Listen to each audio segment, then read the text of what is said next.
ನಮಸ್ತೆ. ಇವತ್ತು ನಾನು ಒಂದು ಕ್ಲೆನ್ಸರ್ ಬಗ್ಗೆ ನಿಮಗೆ ರಿವ್ಯೂ ಮಾಡ್ತಾ ಇದ್ದೀನಿ. ಸೊ ಇನ್‌ಸ್ಟಾಗ್ರಾಮಲ್ಲಿ ನಾನು ಈ ಒಂದು ಕ್ಲೆನ್ಸರ್ ಬಗ್ಗೆ ನೋಡಿದ್ದೆ. ಐ ಮೀನ್ ಒಬ್ರು ವಿಡಿಯೋ ಮಾಡಿದ್ರು. ರೀಸೆಂಟಾಗಿ ಕಾಂತಾರ ಮೂವಿ ರುಕ್ಮಿಣಿ ವಸಂತ್ ಇದಾರಲ್ಲ, ಅವರು ಒಂದು ಇಂಟರ್ವ್ಯೂನಲ್ಲಿ ಈ ಒಂದು ಕ್ಲೆನ್ಸರ್ ಬಗ್ಗೆ ಮಾತಾಡಿದ್ರು. ಆ್ಯಂಡ್ ಅದನ್ನ ಬೇರೆ ಒಬ್ರು ರೀಲ್ ಮಾಡಿ ಹಾಕಿದ್ರು. ಆದರೆ ತುಂಬ ಸೆಲೆಬ್ರಿಟಿಗಳೆಲ್ಲರೂ ಕೂಡ ಈ ಒಂದು ಕ್ಲೆನ್ಸರ್ನ, ಸೆಲೆಬ್ರಿಟಿ ಹೀರೋಯಿನ್ಸ್ ಏನಿದ್ದಾರೆ ಈ ಒಂದು ಕ್ಲೆನ್ಸರ್ನ ಬಳಸ್ತಾರೆ ಅಂತ ಅಂದ್ಬಿಟ್ಟು. ಸೊ ಓಕೆ, ಇದು ಬಂದು ಸ್ಕಿನ್ ಫ್ರೆಂಡ್ಲಿ ಇದೆ ಮತ್ತೆ ಯಾವುದೇ ಕೆಮಿಕಲ್ಸ್ ಇರೋದಿಲ್ಲ ಅಂತೆಲ್ಲ ಕೇಳಿದ್ರಿಂದ ಓಕೆ ನೋಡೋಣ, ಇದನ್ನ ತರಿಸಿ ರಿವ್ಯೂ ಮಾಡಿದ್ರಾಯ್ತು. ತುಂಬ ಜನಕ್ಕೆ ಇಷ್ಟ ಆಗ್ಬೋದು, ಇಷ್ಟ ಆಗಿ ಬೇಕಾದ್ರೆ ತಗೊಂಡ್ರೆ ತಗೋಬೋದು. ಸೊ ಅವರ ಇಷ್ಟ ಅಂತ ಅಂದ್ಕೊಂಡು ನಾನಿವತ್ತು ರಿವ್ಯೂ ಮಾಡ್ತಾ ಇದ್ದೀನಿ.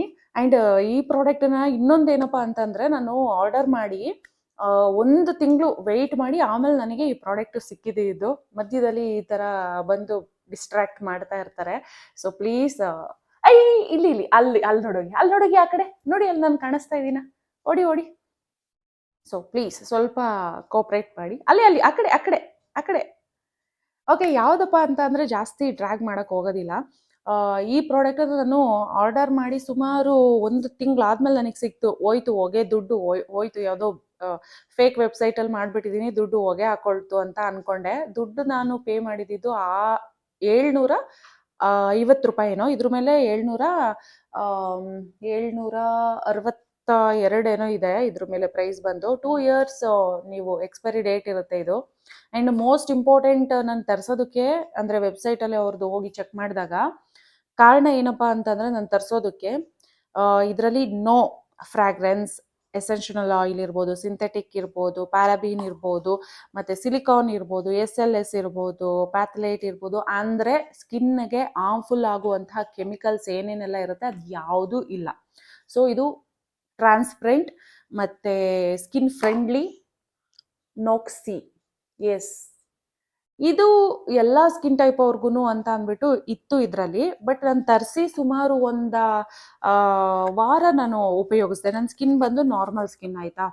ಸೊ 1 ವಾರ ಉಪಯೋಗಿಸಿದಾಗ ನನಗೆ 2-3 ದಿನದಲ್ಲೇ ನನಗೆ ಗೊತ್ತಾಗಿದ್ದೇನಪ್ಪ ಅಂತ ಅಂದರೆ, ಇದು ಆಲ್ಮೋಸ್ಟು ಆಯಿಲಿ ಸ್ಕಿನ್ ಮತ್ತು ತುಂಬ ಇಂಪಾರ್ಟೆಂಟ್ ಅಂತ ಅನ್ಸೋದು, ನೀವು ತುಂಬ ಮೇಕಪ್ ಮಾಡ್ತೀರಾ.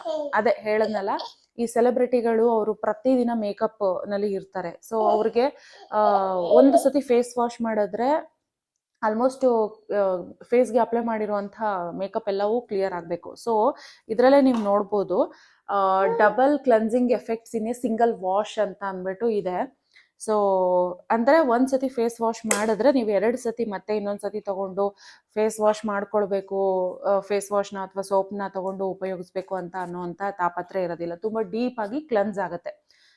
ಸೊ ಹಾಗಾಗಿ ಒಂದು ತುಂಬ ಮೇಕಪ್ ಮಾಡೋರಿಗೆ ಇದು ತುಂಬ ಹೆಲ್ಪ್ ಆಗುತ್ತೆ. ಇನ್ನೊಂದು, ನಿಮ್ದೇನಾದರೂ ಆಯಿಲಿ ಸ್ಕಿನ್ ಇತ್ತು ಅಂತ ಅಂದರೆ, ತುಂಬ ಆಯಿಲಿ ಅನ್ನಿಸ್ತಾ ಇದೆ, 2-3 ಸತಿ ಫೇಸ್ ವಾಶ್ ಮಾಡ್ತೀನಿ ಅಂತ ಹೇಳ್ತಾ ಇರ್ತೀರಲ್ವ, ಸೊ ಅಂಥವ್ರಿಗೆ ತುಂಬಾ ಹೆಲ್ಪ್ ಆಗುತ್ತೆ. ಆ್ಯಂಡ್ ಇನ್ನೊಂದು, ನೀವು ನಾರ್ಮಲ್ ಅಥವಾ ಕಾಂಬಿನೇಷನ್ ಸ್ಕಿನ್ ಇದ್ದರೆ ಒಂದಿನ ಬಿಟ್ಟು ಒಂದಿನ, ಅಥವಾ ತುಂಬ ಆಯಿಲಿ ಅನ್ನಿಸ್ತಾ ಇದೆ, ಅಥವಾ ತುಂಬ ಮೇಕಪ್ ಮಾಡಿದ್ದೀರಾ ಅಂದಾಗ, ಅಥವಾ ವಾರಕ್ಕೆ 1-2 ಸತಿ ನೀವು ಟ್ರೈ ಮಾಡ್ಬೋದು. ಆ್ಯಂಡ್ ಡ್ರೈ ಸ್ಕಿನ್ ಇದ್ದವ್ರಿಗೆ ಐ ಥಿಂಕ್ ಇದು ಸ್ವಲ್ಪ ಡ್ರೈ ಅಂತಲೇ ಅನಿಸುತ್ತೆ. ಕೆಮಿಕಲ್ ಏನೂ ಇಲ್ಲ, ತುಂಬ ಟ್ರಾನ್ಸ್ಪರೆಂಟ್, ಅಂದರೆ ತುಂಬ ಡೀಪಾಗಿ ಫೇಸ್ಗೆ ಕ್ಲೆನ್ಸ್ ಆಗೋದ್ರಿಂದ. ಸೊ ಚೂರು ಅಲ್ಪ ಸ್ವಲ್ಪ ಇದ್ದಂಥ ಆಯಿಲ್ ಏನಿರುತ್ತೆ, ಎಣ್ಣೆ ಅಂಶ, ಅದು ಕ್ಲೀನಾಗಿ ಕ್ಲೀನ್ ಔಟ್ ಆಗುತ್ತೆ, ವಾಶ್ ಔಟ್ ಆಗುತ್ತೆ. ಸೊ ಹಾಗಾಗಿ ಆಯಿಲಿ ಸ್ಕಿನ್, ನಾರ್ಮಲ್ ಸ್ಕಿನ್ನು ಉಪಯೋಗಿಸ್ಬೋದು, ಆಯಿಲಿ ಸ್ಕಿನ್ ಉಪಯೋಗಿಸ್ಬೋದು, ಮತ್ತು ಮೇಕಪ್ ತುಂಬ ಮಾಡೋರಿಗೆ ಉಪಯೋಗಿಸ್ಕೋಬೋದು. ಈ ಡ್ರೈ ಸ್ಕಿನ್ ಇರೋರು ಸ್ವಲ್ಪ ಯೋಚನೆ ಮಾಡಬೇಕಾಗತ್ತೆ. ಇನ್ನು ಸೆನ್ಸಿಟಿವ್ ಸ್ಕಿನ್ ಇದ್ದವರು ಯಾವುದೇ ಪ್ರಾಡಕ್ಟನ್ನ, ಅಂದರೆ ಎಲ್ಲ ಸ್ಕಿನ್ ಅವ್ರೂ ಯಾವುದೇ ಒಂದು ಹೊಸ ಪ್ರಾಡಕ್ಟನ್ನ ಬಳಸೋಕ್ಕೂ ಮೊದಲು ಒಂದು ಪ್ಯಾಚ್ ಟೆಸ್ಟ್ ಅಂದರೆ ನಿಮ್ಮ ಫೇಸ್ನ ಯಾವುದಾದ್ರೂ ಒಂದು ಪೋರ್ಷನ್ ಕಡೆ ಸ್ವಲ್ಪ ಹಚ್ಚಿ 1-2-3 ಸತಿ ಫೇಸ್ ವಾಶ್ ಮಾಡಿ ನೋಡಿದ್ರೆ ನಿಮಗೇನೆ ಗೊತ್ತಾಗುತ್ತೆ. ಆ್ಯಂಡ್ ಅದನ್ನು ಬಿಟ್ಟರೆ, ಇದನ್ನು ಉಪಯೋಗಿಸಿದ ತಕ್ಷಣ ಸ್ಕಿನ್ನು ತುಂಬಾ ಗ್ಲೋ ಬಂದ್ಬಿಡುತ್ತೆ, ತುಂಬಾ ಏನು ಫೇರ್ ಆಗಿ ಹೋಗ್ಬಿಡ್ತಾರೆ, ಸ್ಕಿನ್ನಲ್ಲಿ ಆ ಥರ ಮಿರಾಕಲ್ ಆಗುತ್ತೆ, ಈ ಥರ ಮಿರಾಕಲ್ ಆಗುತ್ತೆ, ಖಂಡಿತ ಇಲ್ಲ. ಸೊ ಸೆಲೆಬ್ರಿಟಿಗಳು ಹೆಚ್ಚಿಗೆ ಹೀರೋಯಿನ್ಸು ಏನಕ್ಕೆ ಬಳಸ್ತಾರೆ ಅಂತ ಅಂದರೆ, ಅವರು ಮೇಕಪ್ ಜಾಸ್ತಿ ಹಾಕಿರ್ತಾರೆ ಅಲ್ವಾ, ಅದು ತುಂಬ ಬೇಗನೆ ಒಂದು ವಾಶಲ್ಲೇ ಹೊರಟೋಗ್ಲಿ ಅನ್ನೋ ಒಂದು ಕಾರಣಕ್ಕೆ. ಆಮೇಲೆ ಅದರಲ್ಲಿ ಯಾವುದೇ ಕೆಮಿಕಲ್ ಇಲ್ಲ, ಅಂದರೆ ಸ್ಕಿನ್ಗೆ ಹಾರ್ಮ್ಫುಲ್ ಆಗಿ ಸ್ಕಿನ್ ಹಾಳು ಮಾಡುವಂತಹ ಅಂಶಗಳು ಯಾವುದೂ ಇಲ್ಲ. ಸೊ ದಟ್ ಅದಕ್ಕೆ ಉಪಯೋಗಿಸ್ತಾರೆ. ಮತ್ತು ಹೇಳಿದೆ ಅಲ್ವಾ, ಇದು ಕಂಪ್ಲೀಟ್ಲಿ ನಿಮಗೆ ಜೆಲ್ ಬೇಸ್ ಆಗಿ ಇರುತ್ತೆ, ನೋಡ್ಬೋದು ಈ ಥರ. ಸೊ ವಾಟರ್ ಬೇಸ್ ಇರುತ್ತೆ, ಏನು ಸ್ಮೆಲ್ ಇಲ್ಲ. ಆ್ಯಂಡ್ ನಿಮಗೆ ಫೇಸ್ಗೆ ಅಪ್ಲೈ ಮಾಡಿಬಿಟ್ಟು ನೀಟಾಗಿ ಈ ಥರ ಮಸಾಜ್ ಮಾಡಿಕೊಂಡು ಫೇಸ್ ವಾಶ್ ಮಾಡಿಕೊಂಡ್ರೆ ಐ ಥಿಂಕ್ ನಿಮಗೆ ಒಂದು ಬೆಸ್ಟ್ ಸ್ಕಿನ್ನ ನೀವು ತೊಗೋಬೋದು. ಐ ಮೀನ್ ಆಯಿಲಿ ಸ್ಕಿನ್ ಇತ್ತು ಅಂತ ಅಂದರೆ ಮೇಕಪ್ ಹಾಕಿದರೆ ಮೇಕಪ್ ಎಲ್ಲ ಚೆನ್ನಾಗಿ ರಿಮೂವ್ ಆಗುತ್ತೆ.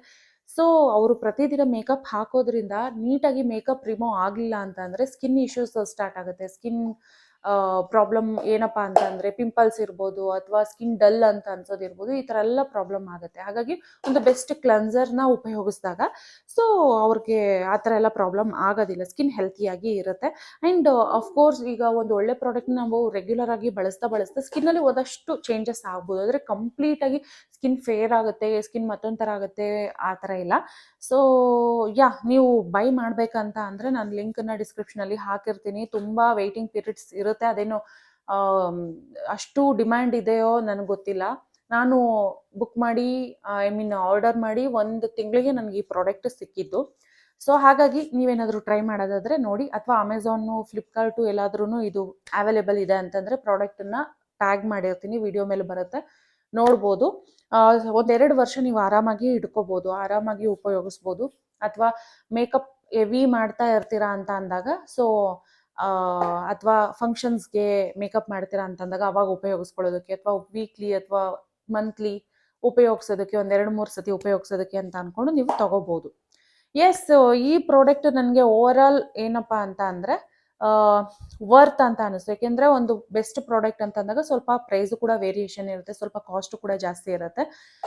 ತುಂಬ ಯೂಸ್ ಆಗೋದು ಜಾಸ್ತಿ ಮೇಕಪ್ ಮಾಡೋವಂತಹ ಆರ್ಟಿಸ್ಟ್ಗಳಿಗೆ. ಆ್ಯಂಡ್ ನೀವು ರೆಗ್ಯುಲರ್ ಆಗಿ ಮೇಕಪ್ ಮಾಡ್ತೀರಾ ಅಂತ ಇದ್ದರೆ ಅವ್ರಿಗೆ, ಆಯಿಲಿ ಸ್ಕಿನ್ ಅವ್ರಿಗೆ, ನಾರ್ಮಲ್ ಸ್ಕಿನ್ ಮತ್ತು ಕಾಂಬಿನೇಷನ್ ಸ್ಕಿನ್. ನಾರ್ಮಲ್ ಸ್ಕಿನ್ ಅವರು ಕೂಡ ವಾರದಲ್ಲಿ 2-3 ದಿನ ಉಪಯೋಗಿಸ್ಕೋಬೋದು. ಸೆನ್ಸಿಟಿವ್ ಸ್ಕಿನ್ ಟ್ರೈ ಮಾಡಿ ನೋಡಿ, ಅಡ್ಜಸ್ಟ್ ಆದರೆ ತಗೋಬೋದು. ಅಥವಾ ಡ್ರೈ ಸ್ಕಿನ್ ಅವರು ಅಷ್ಟೇ ಟ್ರೈ ಮಾಡಿ ನೋಡಿ. ಈ ಪ್ರಾಡಕ್ಟನ್ನ ಸೆಲೆಬ್ರಿಟಿಗಳೆಲ್ಲ ಬಳಸ್ತಾ ಇದ್ದಾರಲ್ಲ, ಒಂದ್ಸತಿ ಟ್ರೈ ಮಾಡೋಣ ಅನ್ನೋ ಇಂಟ್ರೆಸ್ಟ್ ಮೇಲೆ ತೊಗೊಳ್ಳೋದಾದರೆ ತೊಗೊಂಡು ಬೇಕಾದ್ರೆ ನೋಡ್ಬೋದು. ಈ ಪ್ರಾಡಕ್ಟು ನನಗೆ ₹750 ಏನು ನಾನು ಪೇ ಮಾಡಿದ್ದೀನಿ ಅದಕ್ಕೆ ವರ್ತ್ ಅಂತ ಅನಿಸುತ್ತೆ. ಸೊ ತಗೋಬೋದು. ಆ್ಯಂಡ್ ಇನ್ನು ನೆಕ್ಸ್ಟು ಯಾವ ಪ್ರಾಡಕ್ಟನ್ನು ನಾನು ರಿವ್ಯೂ ಮಾಡ್ತೀನಿ ಐ ಥಿಂಕ್ ನನಗೆ ಖಂಡಿತ ಗೊತ್ತಿಲ್ಲ. ಯಾಕೆಂದರೆ ಪ್ರಾಡಕ್ಟ್ ರಿವ್ಯೂ ಮಾಡಿ ನಾನು ತುಂಬ ದಿನ ಆಗಿತ್ತು. ಸೊ ಇದನ್ನು ತರಿಸಿ ನಾನು ಟ್ರೈ ಮಾಡಿ ಮತ್ತೆ ನಿಮಗೆ ವಿಡಿಯೋದಲ್ಲಿ ಶೇರ್ ಮಾಡಬೇಕಂತ ಅಂದ್ಕೊಂಡೆ 2-3 ತಿಂಗಳಾಗ್ತಾ ಬಂತು. ಈಗ ನಾನು ಶೇರ್ ಮಾಡ್ತಾ ಇದ್ದೀನಿ. ಇದು ಯಾವುದೇ ಕೊಲಾಬ್ರೇಷನ್ ಅಲ್ವೇ ಅಲ್ಲ. ಆ್ಯಂಡ್ ನನ್ನ ಒಂದು ದುಡ್ಡನ್ನ ಕೊಟ್ಟು ಒಂದು ಪ್ರಾಡಕ್ಟ್ ರಿವ್ಯೂ ಮಾಡಬೇಕು, ಚೆನ್ನಾಗಿದೆ ಅಂತ ಹೇಳಿದಾರಲ್ಲ ಅಂತ ಅಂದ್ಕೊಂಡು ನಾನು ರಿವ್ಯೂ ಮಾಡಿದ್ದೆ ಅಷ್ಟೇ ಬಿಟ್ಟರೆ. ಸೊ ಕೊಲಾಬ್ರೇಷನ್ಸ್ ಅಂತೂ ಖಂಡಿತ ಇಲ್ಲವೇ ಇಲ್ಲ. ಈ ವಿಡಿಯೋ ನಿಮಗೆ ಇಷ್ಟ ಆಗಿದ್ರೆ, ಹೆಲ್ಪ್ ಆಗಿದ್ರೆ ಲೈಕ್ ಮಾಡಿ, ಶೇರ್ ಮಾಡಿ. ಸಬ್ಸ್ಕ್ರೈಬ್ ಆಗದೆ ನೋಡ್ತಾ ಇದ್ದರೆ ದಯವಿಟ್ಟು ಸಬ್ಸ್ಕ್ರೈಬ್ ಮಾಡ್ಕೊಳ್ಳಿ. ಆ್ಯಂಡ್ ಇದಾಗಿತ್ತು ಇವತ್ತಿನ ಒಂದು video. Thank you for watching. Love you all. Take care. Bye bye.